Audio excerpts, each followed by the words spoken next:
Hello, my friends, and welcome back. Thank you very much for being with me again today. Well, the Russians fight the Nazis again, which is the Russians are fighting the Azov battalion again. They fought the Azov battalion, if you remember, in Mariupol at the early 2022.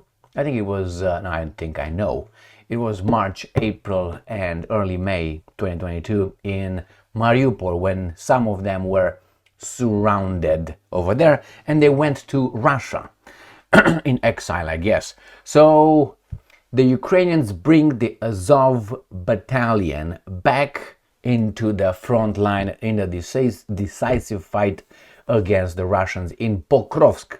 Pokrovsk is nearly encircled, and that is a fact. Even the Ukrainians claim that. Now, what do we have here? We have Azov battalion bringing its troops into Pokrovsk front. Then we have the Russians advancing, the Russian offensive. The front in Kramatorsk and Pokrovsk is hitting the fan. What else we have here? All right, we have the Russians telling us that, according to an ex-Ukrainian commander, that catastrophe in Donbass will decide the war. And not only that, the war, but on Friday Putin will meet with Trump in Alaska, and these guys here are telling us that supposedly Trump is going to negotiate with Putin from a position of strength of the sanctions they impose on India. I mean, these guys make narratives over narratives, and the reality is much different. It doesn't mean that he's not trying through India and others, through sanctions and tariffs. But the fact is, on the ground, the Russians are advancing across the entire front. I will tell you by showing you an article from Ukrainska Pravda, the Ukrainians themselves. Well, I think it is actually Ukraine form, but still, the Ukrainians, the entire front, the Russians are advancing and are pushing forward. So let's start with the first article coming from Ukrainska Pravda about the Azov battalion or fighters. Here they are. So this is from Tuesday, the 12th of August 2025. Azov fighters take up defense line on Pokrovsk front. I think these guys are just, again, sacrificing the Azov fighters as they sacrificed them in Mariupol. So where is that located?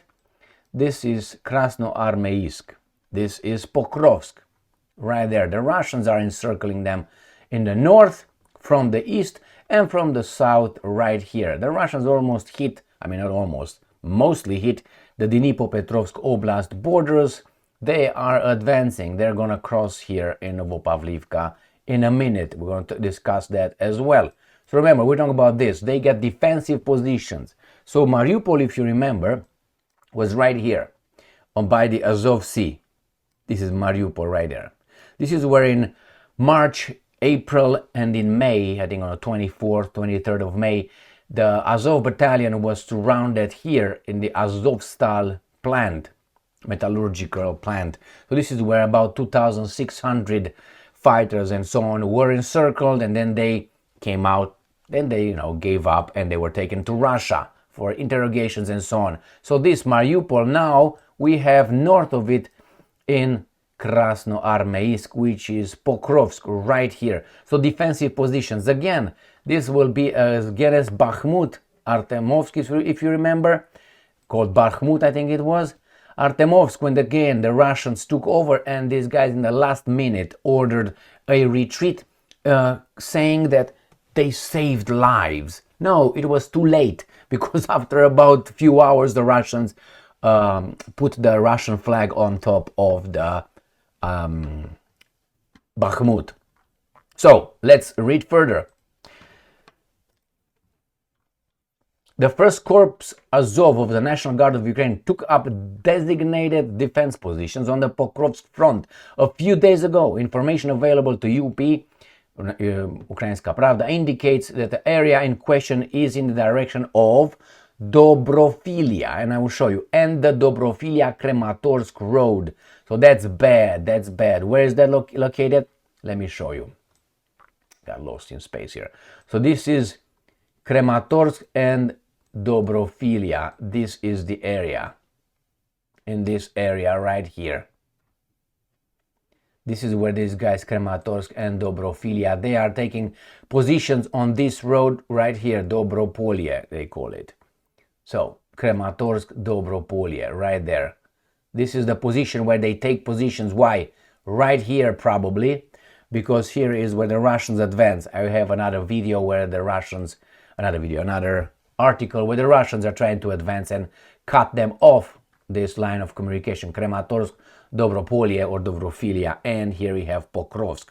So this is where the Russians are trying to cut them off in here, defensive positions. All right.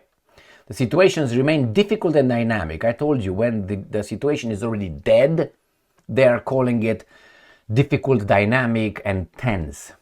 The enemy trying to advance on this front is suffering significant losses in personnel and equipment. So that's the first one. The sources describe it as one of the most difficult sections of the front on the Pokrovsk sectors, an offensive towards Dobropillia and the Dobropillia-Kramatorsk road. Right there, these guys are advancing, the Rutskis. So we have Dobropillia, so this is the advancement right here. They're talking about this right here. And this is not updated yet, but this is a little detail. Next, Ukraine form. Azov Corps take up defensive positions on Pokrovsk front. Enemy sustains losses. This is for the, morale of the families of the fighters and the fighters. The first Azov Corps of Ukraine National Guard has taken up designated defensive positions on the Pokrovsk front. That means they took them from somewhere else. This is the same article just promoted by Ukraine Forum or reported, and we have New Voice of Ukraine. This comes from, again, all these are Ukrainians reporting. This is from August 11. Pokrovsk nearly encircled. Former Azov commander warns. Pokrovsk nearly encircled. I think this is the one. Pokrovsk and nearby Mirnohrad in Donetsk Oblast are nearly completely encircled by advancing Russian troops. Former Chief of Staff of the 12th Special Forces Brigade, Azov Lieutenant Colonel Bohdan Krotevich, said on August 11, Mr. President, I don't know what reports you are getting, but I can say this. Our situation on the Pokrovsk-Kostiantynivka axis is disastrous. Disastrous. So Konstantinivka is right here, Konstantinovka. Why? You see this? This is Konstantinivka. These guys are advancing. So Trump is going to have a hard time, negotiating with Putin from a position of strength. Pokrovsk and Mirnohrad are almost encircled. Konstantinivka is half encircled. The enemy is advancing towards Kramatorsk and Druzhkivka. And it's a little bit of, off-road motorcycle anyway. Here. New Voice of Ukraine. Ukraine must prepare as Russia plans offensive actions and shows no signs of stopping, says Lieutenant Colonel Zhorin. These are the Ukrainians. So this is a Ukrainian guy. Russia has intensified pressure along the front as discussions about possible negotiations, including meeting between Trump and Putin, gain momentum. Third Army Corps told Radio New Voice. Ukrainians do not understand how to build their future because they are caught between two realities. On one hand is the political track, where it seems that the agreement could be reached at any moment. On the other hand are events at the front, where there is no sign of war ending. What are your thoughts, Pop? Well, indeed, Ukraine have the tendency to strongly pop. The problem is right here. Russia plans offensive actions. Why? Because they are advancing everywhere, and the Russians moved. I covered that in two videos, I think it was yesterday and before. They moved troops and artillery tanks right here in the Zaporozhye front. They are getting ready to go around like this. According to the Ukrainians themselves, not with the Russians. I use them because it's always good to use the other guys. And let me show you some to build credibility, let's put it this way. Again, Ukrainska Pravda, UK Defense Intelligence says Russia likely captured up to 550 square kilometers of Ukrainian territory in July. In July, again, this is Pokrovsk, and they show her how the Russians advanced. All right, next, Ukrinform. 180, this is from the 12th of August, 168, Jesus Christ, clashes on frontline. Most attacks in Pokrovsk and Novopavlivka sectors. We already know where the Pokrovsk is, and we're going to show you Novopavlivka. And here they have right there an update of all the Russian advances. I will go not one by one, but it goes from north to south. I will go and show you. All right, so let's see where this is Novopavlivka. Novopavlivka is across from, this is Donetsk Oblast, and right here this is Dnipropetrovsk Oblast. And this little thing here, Novopavlivka, is located by Pokrovsk, exactly here. This is where this town is. There's a straight line over there.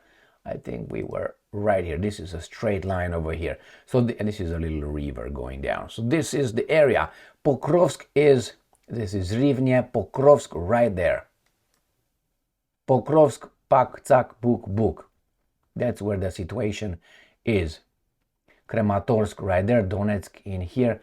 So let's go back to the other map right here. So Novopavlivka, this is Pokrovsk, so northeast, and then you guys Konstantinovka. All right, so this is a situation where the Russians advance right here and right here, according to these guys. And I'm going to go down on this map and on this article, I'm going to show you on this map, which is much clearer. The article is going to discuss the developments from here, from Sumy Oblast to Kharkiv. They go down here to Luhansk a little bit. Luhansk is already done. It's, as they say, completely liberated. So it's done in Luhansk. This is Kharkiv, Kharkov. They're going to go to Liman in Donetsk. They're going to go to Torets. They're going to go to Pokrovsk, Novopavlivka. Then they're going to go to Zaporozhye. Then they're going to go right here. And then they're going to go to Kherson. They will go to entire map. So every little insert that you're going to find in here, right there, they start with the where is that? In Kursk region, they say. Northern Papapap in Kursk sector. That is right here, Kursk. So they show you in Sumy Oblast. So they start here and everywhere. I'm just going to go and show you each map. Everywhere the Russians are pushing and advancing. All right, right there. They're advancing, they're pushing right here. This is Sumy Oblast, Sumy city. Right here, the Russians are advancing. Right there again. This is already, how do you call it? Where's that at? Right here. They are showing you in Kharkiv, Kharkov. This is the region they are in right here. All right, and then they go south in here, in the Kupiansk. That was Kupiansk, this area, Kupiansk. Where is Kupiansk? Kupiansk is this area in here where it is encircled. Kupiansk is in Kharkiv Oblast, and the Russians again are going to take over. Right there, and then go back to the map here. I'm going to go south of that, and this is the where they already liberated, if you want, right here. This is the area between Luhansk, Donetsk, and Kharkiv. This is the area they show you now. The reason just to show you the Russians are pushing forward. All right, then you go down, you go to Siversk front, then you go to Kramatorsk. Advance, push. They showed you the Toretsk area, so where are they going? Toretsk is right here in this area, right where it's coming, Krasnoarmeysk. So Toretsk is in this area, they're pushing, it's already done. All these little how should I put it,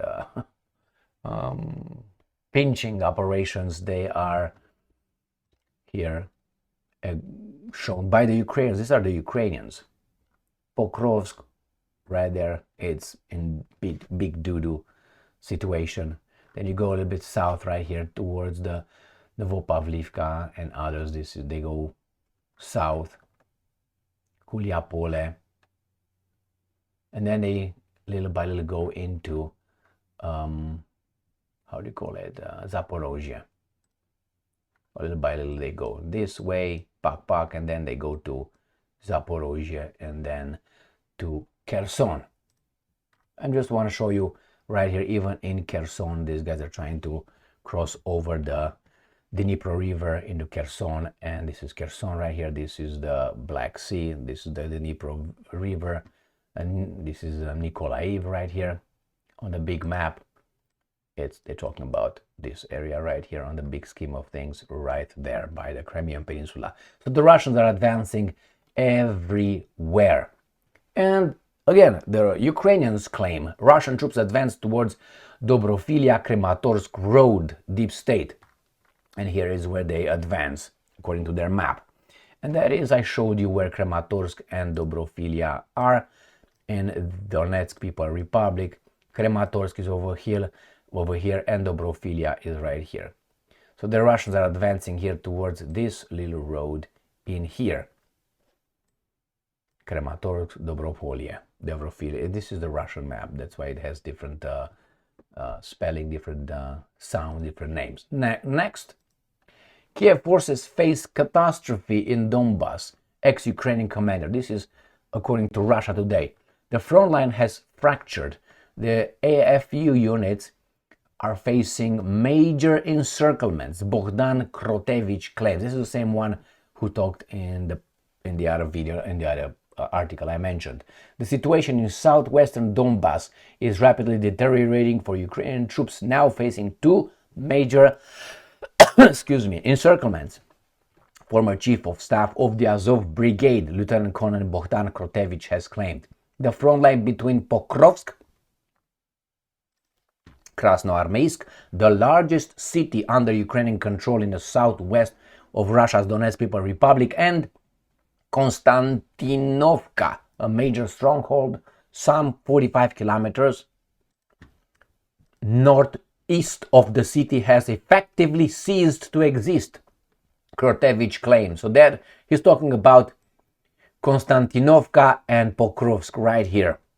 This is, he says, technically encircled. I think Pokrovsk is more encircled than Konstantinovka right here in Donetsk. Let's see what else he has to say. I honestly don't know what exactly you are being told, but I can tell you the Pokrovsk-Konstantinovka line is, without exaggeration, a complete fuck up, and this fuck up has been growing for a long time, getting messier every day, he wrote in an open letter to Vladimir Zelensky, which he posted on X later on Monday. The city of Pokrovsk has been de facto surrounded by Russian troops while Konstantinovka is facing semi-encirclement, he claimed. There you go, my friends. This is so far. The coming days will be decisive. According to the Institute for the Study of War, warns of Russian push in Pokrovsk and Dobropillia. The point is why they picked this article here on New Voice of Ukraine is because this is the way these guys operate. When a situation is already done, dead, they will let you know in about 48 hours. In about 2 days, they will tell you that it's all almost dead. If they tell you that things are dynamic and tense and all that, that means the situation is already has been decided. So these guys are on defensive mode. Azov battalion was sent over there. They're going to take a crap like they did in Mariupol. My point is this. How do you think Trump will negotiate with Putin? I tell you how. He's going to be delusional. Like, for instance, you are winning and I claim I'm winning because I'm still standing. Or I make up unimportant gains and make them look at me, man, look what I'm doing over there. try to overemphasize my gains and minimize your real gains. I think Russia is gaining a lot, even according to UK intelligence. They're preparing new offensives, they're advancing, they're almost encircling 2 cities over there, Konstantinovka and Pokrovsk, or Krasnoarmeysk, and this guy is going to go and negotiate with Putin. With what? I read some articles claiming that, yeah, that's why Putin is negotiating, because he's losing. Well, I guess you can tell the baboons that, but the reality is just 1 click away. That's it. You have to click a little bit further than the click they tell you. Oh, we're winning. That's why Putin is over there. Trump is negotiating from a position of strength. Under what kind of pills you're talking about? Anyway, thank you very much for being with me again today. Stay strong, stay smart, look for the truth, and be just.